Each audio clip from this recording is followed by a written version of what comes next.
Apex college Makrana की हिंदी साहित्य की ऑनलाइन कक्षा में आपका स्वागत है। पिछले कालांश में हम चर्चा कर रहे थे संत काव्य की विशेषताओं की। उनकी कौन कौन सी विशेषताएं थी, क्या क्या विशेषताएं थी, इसका हमने सारगर्भित रूप से अध्ययन किया है।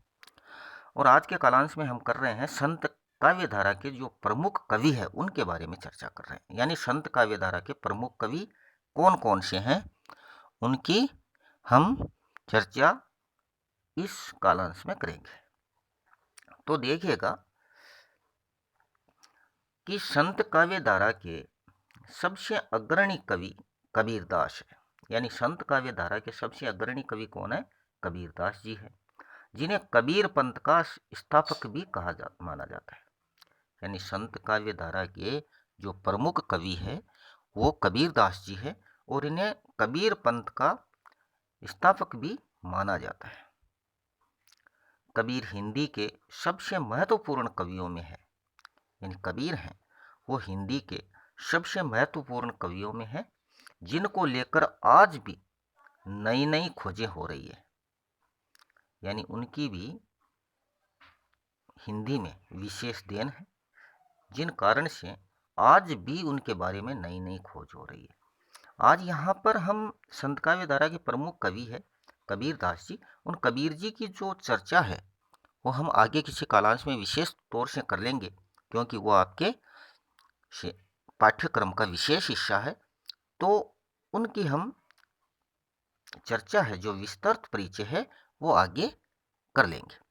आज जो मुख्य हैं उनके बारे में हम चर्चा कर लेते हैं। तो इनमें पहला जो लेते हैं वो है संत धर्मदास। किसके बारे में चर्चा करेंगे? संत धर्मदास के बारे में। यानी संत धर्मदास महात्मा कबीर के शिष्य थे। संत धर्मदास जी हैं वो महात्मा कबीर के शिष्य थे तथा कबीर की इन पर विशेष कृपा थी। या ऐसा मान लीजिए कि कबीरदास जी के पाठ भी चले थे ये धर्मदास जी, क्योंकि इन धर्मदास जी पर कबीर जी का विशेष अनुग्रह था, विशेष कृपा थी। माना जाता है कि पहले पहल कबीर की वाणी का संकलन धर्मदास ने ही किया था। यानी ऐसा माना जाता है कि सबसे पहले कबीरदास जी की जो वाणियों का संकलन हुआ, वो संकलन इनके पाठवी शिष्य यानी प्रमुख शिष्य धर्मदास ने ही किया था। धर्मदास ने कबीर के शिष्य होने के कारण अपनी रचनाओं में उन्हीं विचारों का प्रतिपादन किया है जिनका कबीर ने किया था। यानी धर्मदास जी कबीर जी के शिष्य थे, इस कारण से उन पर प्रभाव भी कबीर जी का ही ज्यादा था। इसलिए कबीर जी की जिन रचनाओं का इन्होंने संकलन किया, इनके अलावा जो रचनाएं इन्होंने स्वयं ने रची, उन रचनाओं में भी उन्होंने उन्हीं विचारों का प्रतिपादन किया या उन्हीं विचारों को लिया जिन विचारों को कबीरदास जी ने अपने वाणी में लिया था। वे भी धर्म के कर्मकांडों और पाखंडी रूप की तीव्र भर्त्सना करते हैं, पर उन्होंने अपना रूढ़ थोड़ा नरम रखा है। यानी धर्मदास जी हैं वो भी धर्म के अंदर जो कर्मकांड है, जो पाखंडी रूप है, उनकी तीव्र भर्त्सना करते हैं, पर उन्होंने अपने रूख को थोड़ा नरम रखा है।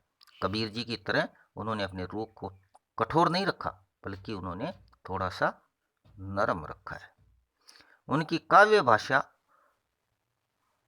पूर्वी हिंदी है और उनकी अभिव्यक्ति में अधिक परिपक्वता है। यानी कबीरदास जी से भी, कबीरदास जी की सद्दुकड़ी भाषा थी और देशी शब्दों का अत्यधिक बाहुल्य था, परंतु इनकी भाषा जो है पूर्वी हिंदी है और उनकी अभिव्यक्ति में थोड़ी सी परिपक्वता ज़्यादा है। यानी उनकी भाषा थोड़ी परिपक्व हो गई है। तो ये थे संत धर्मदास जी। अब लेते हैं संत दादू दयाल को। संत दादू दयाल यानी संत काव्य धारा में कबीर के बाद दादू दयाल का नाम सबसे महत्वपूर्ण है। यानी सबसे महत्वपूर्ण तो वैसे कबीरदास जी का नाम है, परंतु दूसरे नंबर पे संत दादू दयाल जी आते हैं। यानी इनका नाम काव्य धारा में सबसे ज्यादा महत्वपूर्ण है कबीर के बाद, क्योंकि दादू दयाल की शिष्य परंपरा बहुत समृद्ध थी। क्योंकि दादू दयाल जी के शिष्य बहुत ज्यादा थे, शिष्य परंपरा जो थी वो बहुत ही समर्थ थी, और उनका जनता में प्रभाव भी बहुत व्यापक था। और जनता में जो प्रभाव है वो भी दादू दयाल जी का कुछ ज्यादा ही था। वे सूफी मत में भी प्रभावित थे। ऐसा नहीं है कि सिर्फ संत काव्य धारा में वो प्रभावित थे, बल्कि सूफी मत जो था उसमें भी वो प्रभावित थे। इसलिए उनकी रचनाओं में आत्मा परमात्मा के प्रेम का बड़ा हृदय स्पर्शी वर्णन मिलता है। सूफी मत में से भी वो प्रभावित है, इसलिए उनकी रचनाओं में क्या है, आत्मा और परमात्मा के प्रेम का बड़ा हृदय स्पर्शी वर्णन मिलता है। क्योंकि सूफी संतों ने तो आत्मा को क्या माना है, प्रियतम, और परमात्मा को प्रियतमा।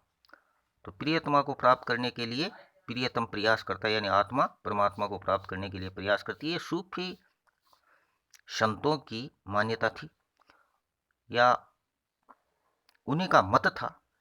उनका भी प्रभाव दादू दयाल जी पर था, इसलिए उनकी रचनाएं थोड़ी सी ज्यादा हृदय स्पर्शी बन पाई। उनके काव्य में सरसता बहुत है, तथा उनके पंथ को दादू पंथ के नाम से जाना जाता है। उनके काव्य में सरसता बहुत है तथा उनके पंथ को दादू पंथ के नाम से जाना जाता है। अपने राजस्थान में जो नरेना है, सांबर के पास में, जयपुर जिले का गांव है, सांबर के पास में ही है नरेना, इसको नारायणा भी कहते हैं। तो यहाँ पर दादू पंथ का बहुत बड़ा आश्रम है और ये विश्व प्रसिद्ध भी है। तो इस प्रकार इनके पंथ का नाम भी दादू पंथ के नाम से जाना जाता है। उनका काव्य प्रमुख रूप से ब्रज भाषा है, पर यानी उनके काव्य में प्रमुख रूप से ब्रज भाषा है, पर उसमें राजस्थानी, गुजराती, पंजाबी आदि भाषाओं के शब्द मिल जाते हैं। यानी प्रमुख रूप से तो उनकी भाषा ब्रज भाषा है, पर ब्रज भाषा के अलावा भी उसमें राजस्थानी, गुजराती, पंजाबी आदि भाषाओं के शब्द हैं वो मिल जाते हैं। क्योंकि दादू भी घुमक्कड़ थे, यानी पुराने जो जितने भी संत हुए हैं वो ज़्यादातर एक स्थान पर नहीं रहते थे, बल्कि स्थान दूसरे स्थानों पर आते जाते रहते थे। इस कारण को घुमक्कड़ प्रवृत्ति के थे। तो दादू दयाल भी इससे अछूते नहीं थे, वो भी घुमक्कड़ थे। और इसी वजह से उनके अंदर जो भाषाई रूप है वो अनेक भाषाओं का सम्मिश्रण हो गया। क्योंकि जहाँ भी घूमे, उनकी मुख्य भाषा तो ब्रज भाषा ही है, पर वो जहाँ जहाँ भी घूमे, जैसे राजस्थान में तो राजस्थानी भाषा का प्रभाव आ गया, गुजरात में घूमे गुजराती भाषा का आ गया, पंजाब में घूमे पंजाबी भाषा का आ गया। तो इस प्रकार उनके रचनाओं में इन शब्दों की भी भरमार है, क्योंकि ये घूम करते। उनकी रचनाओं में तन्मयता विशेष गुण है। उनकी रचनाओं में तन्मयता विशेष गुण है। अब अगले जो संत हैं वो है सुंदरदास। यानी संत काव्य धारा के प्रमुख कवि का हम अध्ययन कर रहे हैं। तो प्रमुख कवियों में हमने पहले लिया संत धर्मदास, फिर लिया हमने संत दादू दयाल, अब है सुंदरदास। देखो कबीर जी के बारे में तो हम चर्चा अगले किसी कालांश में विशेष तौर से करेंगे। तो सुंदरदास की देखिए कि जिस प्रकार कबीर जी के शिष्य धर्मदास थे, उसी प्रकार दादू दयाल जी के शिष्य सुंदरदास जी थे। यानी दादू दयाल के जो शिष्य सुंदरदास था वो बहुत शिक्षित व्यक्ति थे, पढ़े लिखे थे, शिक्षित थे।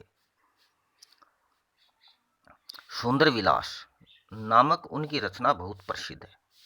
तो दादू दयाल जी के शिष्य सुंदरदास थे, वो बहुत ही शिक्षित व्यक्ति थे, और सुंदर विलास नामक जो उनकी रचना है वो बहुत प्रसिद्ध है। उनकी रचनाओं में भक्ति, नीति, ज्ञान विषयक भावों को अभिव्यक्ति मिली है। यानी उनकी रचनाओं में भक्ति को भी अभिव्यक्ति मिली है, नीति को भी मिली है, और ज्ञान विषयक भावों को भी अभिव्यक्ति मिली है। यानी शिक्षित होने के कारण उनकी कविता में शिक्षित होने के कारण उनकी कविता में छंदों तथा भाषा का लालित्य मिलता है। यानी शिक्षित होने के कारण उनकी कविता में छंदों तथा भाषा का लालित्य मिलता है। उनकी संपूर्ण रचनाएं सुंदर ग्रंथावली के रूप में प्रकाशित हो चुकी। यानी सुंदरदास जी की जो संपूर्ण रचनाएं हैं उनको एक ग्रंथ में लेकर के उनकी ग्रंथावली के रूप में वो क्या हो चुकी है, प्रकाशित हो चुकी है। इसका नाम है सुंदर ग्रंथावली। वे संत कवियों में एक महत्वपूर्ण कवि है। यानी जितने भी संत कवि हुए हैं उन सभी कवियों में वो एक महत्वपूर्ण कवि है।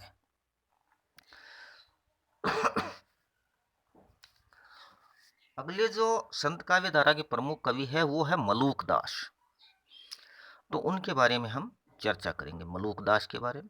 यानी ज्ञान बोध और रत्न खान रचनाओं के रचनाकार संत मलूक दास ने अपनी कविता में वैराग्य, नीति, आत्मदर्शन और निर्गुण भक्ति को अभिव्यक्ति मिली है।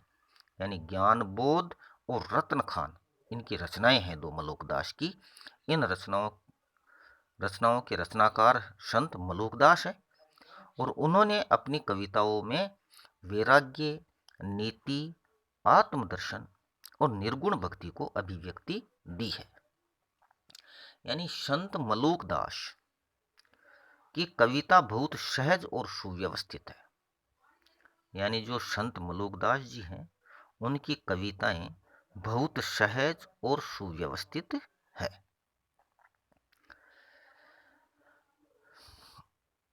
इनके अतिरिक्त संत कवियों में संत रविदास, इनको रेदास भी कहते हैं, रेछास भी कहते हैं।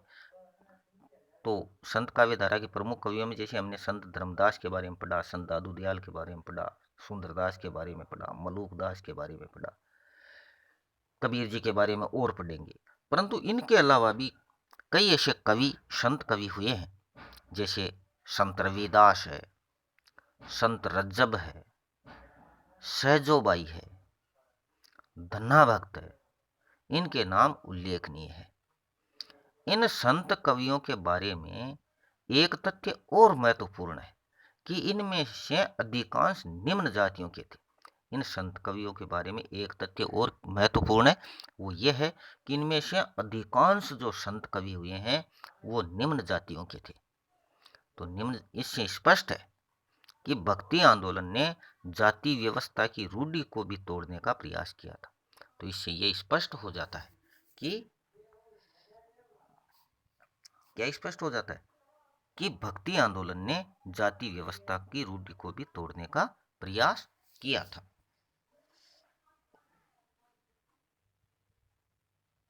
तो इस प्रकार आज के कालांश में हमने संत काव्य धारा के प्रमुख कवि जो हुए हैं, संत धर्मदास जी हुए हैं, संत दादू दयाल जी हुए हैं, सुंदरदास जी हुए हैं और मलूक दास जी हैं, इनके बारे में हमने चर्चा की। मलूक दास जी में क्या, ज्ञान बोध और रत्न खान रचनाओं के रचनाकार संत मलूक दास ने अपनी कविता में वैराग्य, नीति, आत्मदर्शन और निर्गुण भक्ति को अभिव्यक्ति दी है। तो संत मलूक दास की कविता बहुत सहज और सुव्यवस्थित है। यानी इन संत कवियों के अतिरिक्त भी बहुत सारे संत कवि हुए हैं, जिनमें जैसे संत रविदास है, जिनको रेदास भी कहते हैं, संत रज्जब है, यह आपके पाठ्यक्रम में है, संत रविदास, ये संत रज्जब भी आपके पाठ्यक्रम में, सहजोबाई है, धन्ना भक्त है आदि के नाम उल्लेखनीय है। इन संत कवियों के बारे में एक तथ्य और महत्वपूर्ण है कि इनमें से अधिकांश निम्न जातियों के थे। यानी इन कवियों के बारे में एक तथ्य और महत्वपूर्ण क्या है कि इन जितने भी संत कवि हुए हैं इनमें से अधिक से अधिक यानी सबसे ज्यादा निम्न जातियों के थे। इससे स्पष्ट हो जाता है कि भक्ति आंदोलन ने जाति व्यवस्था की रूढ़ि को भी तोड़ने का प्रयास किया था। यानी क्या स्पष्ट हो जाता है कि भक्ति आंदोलन ने जाति व्यवस्था की रूढ़ि को भी तोड़ने का प्रयास किया था। इस प्रकार आज के कालांश में हमने संत काव्य धारा के प्रमुख कवियों के बारे में अध्ययन किया। अगले कालांश में हम फिर सूफी काव्य धारा की चर्चा करेंगे जिसमें सूफी काव्य की विशेषताएं हैं। फिर उसके अलावा सूफी काव्य धारा के प्रमुख कवि हैं, इनकी रचनाएं हैं, इनका परिचय है या इनके बारे में जो विस्तृत अध्ययन है वो अगले क्लास में करेंगे। तो तब तक के लिए धन्यवाद।